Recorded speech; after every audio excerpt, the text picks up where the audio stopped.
Think globally, farm locally. Welcome to Backyard Farming. Pakita ko po sa inyo yung quail cage ko, yung sukat niya at paano po ito ginawa. So yung haba po ng quail cage ko po ay 2 meters. Punta doon sa kabila, 2 meters. Yung taas po is 5 feet. So yung taas 5 feet, yung width niya po doon sa gilid, yung width niya is 2 feet po. So 2 feet by 5 feet by 2 meters yung taas niya. And then nakita nyo, divided po into 3 layers po.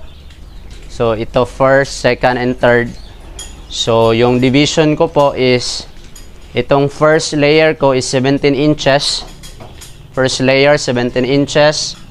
Second layer 17 inches. Third layer is 17 inches. And then meron po akong stand na 7 inches po. So itong layer ko, first, every layer is meron pong 50 heads po. Na 50 heads po ang capacity nito na quails. Kaya lang ang isa sa nakita kong disadvantage nito po is napakahaba po ang nagawa ko, no? Medyo mahaba po siya or medyo mataas. Kasi makita ko sila, tumatalon sila, no? Nabubangga yung ulo. So posible po masaktan sila o posible ding mamatay. So, if possible po, kung gagawa kayo, ang advice ko po, lower it down, na hindi sila masyadong makatalon po, no? Yung hindi talaga masyadong makatalon, kasi matamaan po yung ulo nila, malipong, no? And then, pwede pong ikamatay ng ating pugo yon. So far, sa mga ganito, sa akin, wala pa man din namatay na, dahil na nauntog yung ulo. Kaya lang yung advice ko po at nakikita ko sa iba is mas lower po yung ceiling po nila. So isa po yan sa gusto ko pong bigay po na payo sa inyo, na hindi masyadong mataas yung ceiling nila po. So and then makikita nyo po ka-backyard na ito po i-divided. So yung sa akin, dahil 17 ito dito hanggang sa kanilang catcher ng mga ipot.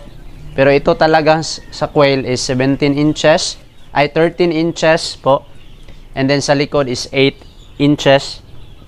Yung quail cage nila, medyo mataas talaga. Mas maganda i-lower nyo po, maybe 13. Kung 13 sa akin, gawin nyo pong maybe 11 or 10 yung inches niya. And then doon sa likod is maybe 6 or 5 inches.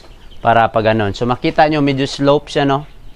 Slopey kasi para yung egg talagang diretso po siya dito sa catcher. Para magulong lang yung egg diretso siya sa catcher.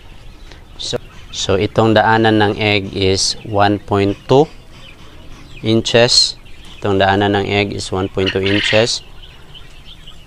Lagyan ko lang ng ganyan kasi lumabas po nung bata pa sila, no? So ngayon pwede na niyang tanggalin. At saka doon sa gilid, kita nyo yung gilid ka-backyard, galing sa taas is 8 inches po yan. So dito is 13 inches po yan. And then down dito plus 4 is 17 inches. So ito naman sa baba, dahil 17 inches yon, minus 8 is 9, no? So 9 inches po ito. Yung anuhan ng ite, catcher ng ite. Ganon din sa baba, repeat lang po yan sa baba. Ito 8 inches, 9 inches, 13 inches, 4 inches, and then doon din sa baba ka-backyard. So meron akong stand na 7 inches na stand. So makikita nyo ka-backyard, hindi naman ganun kahirap basta marunong kayong mag-welding. So isa lang sa disadvantage dito ka-backyard is, pakita ko sa inyong disadvantage na nakita ko, is yung quail ko sa flooring, kulang po yung bakal na paganyan po pa vertical, no? Papunta dito. Para talagang mag-steep siya, mag-slope, at yung egg talagang diretso sa dito. Kasi itong sa akin ka-backyard is, dahil sa ganyan, pwede siyang magstay pa dito sa baba. Pwede siyang magstay dito kasi hindi masyadong steep or slope yung paggawa. So merong kulang po. So, ganyan meron siyang meron siyang bracket dito sa gitna. And then doon sa loob, meron siyang bracket. And then meron din siyang bracket pa ganyan. Pero sa inyo, pwede kung kaya nyong gawan ng ganyan, no? Para mas mag-slope siya, diretso yung egg dito sa baba. So, yung sa screen naman ka-backyard, itong sa screen ko, itong gamit ko na screen, mas mura kasi itong 1 inch. 1 inch po ito, yung sa pakainan, saka sa painuman, yung palibot niya ay 1 inch. And then yung flooring niya is 5.5 inch po ito, 0.5. Okay na po itong sa flooring. Ang problema ko lang dito ka-backyard is yung dito. Kaya ang ginawa ko is, ginunting ko na lang, cut ko na lang ito. Iit nila yung kamay ko. I-cut ko na lang para hindi sila masugatan, kasi pag ganito ng edad nila, lumaki na, pwede masangit or maipit sila dito sa hole na ito. So, yan lang yung ginawa ko ka-backyard na butas. And then doon din sa likod, yun po yung ginawa ko. So, ang gamit ko to sa third layer is kawayan na lang po para medyo makatipid ako, no? Kasi yung sa baba, yan yung gamit ko, mga PVC pipe. So, ganun din ginawa ko sa baba. Ito, kita nyo sila kumain nyo, hindi sila mahirapan. Meron man din yung screen na bakal ka-backyard, kaya lang medyo mas mahal po yun. Mas malaking butas, mas maganda po yun ka-backyard. So, yan po sila. Ganun lang po ang quail cage po. Gawa lang kayo ng catcher. Meron din catcher para sa egg nyo. And then punta tayo sa likod. So ano pong itsura dito sa likod. So yan po sa aking likuran. Kalagayan ng tubig. So meron lang akong plywood din.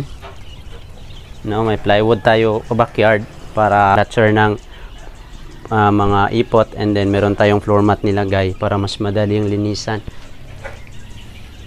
So yan po yun ka-backyard ang isa sa promise ko po na ipakita ko sa inyo yung quail cage ko po. So ganyan lang po siya kadali ka-backyard yung sa paggawa ng quail cage. Wala naman siguro talagang standard na size, no? Basta ang importante is hindi masyadong mauntog, hindi masyadong yung capacity, hindi masyado, no? Ito sa akin 2 meters by 2 feet. And then yun yung size niya, yung taas 50 po ang capacity nito po, 50. Kasi pag marami na po, palagi pong mag-aaway yan. Hindi po sila masyadong makatakbo. So that's it ka-backyard. And importante lang ka-backyard dito is yung alam mo yung capacity, ilan ba yung capacity ng capacity ng per layer mo, no? Dapat alam mo yon yung capacity niya. So para sa akin ito yung capacity ng 2 meters ko at saka by 2 feet doon sa likod per cage po ito, per layer po. So 50 heads. And then importante may lagayan po sila ng pagkain, may lagayan ng inuman sa likod. And then merong catcher ng egg at merong catcher ng ipot po. So kung magaling po kayo sa welding, makakalamang po kayo. Kung gusto niyo matagalan, magbakal kayo pero medyo costly. Pero kung wala talaga o medyo kapos pa, pwede yung kawayan, pwede kahoy. Magaling kayo magpanday, mas nakakalamang kayo doon. So that's it ka-backyard. I hope nakatulong itong video na ito, and don't forget po to subscribe and support this channel. And please click the like button and share it sa someone na gustong mag-quail business sa maliit po na puhunan. And extra income po ito sa aming pamilya. And meron po tayong mga tutorials po dito about quail farming po sa backyard quail. And see you there, and God bless po.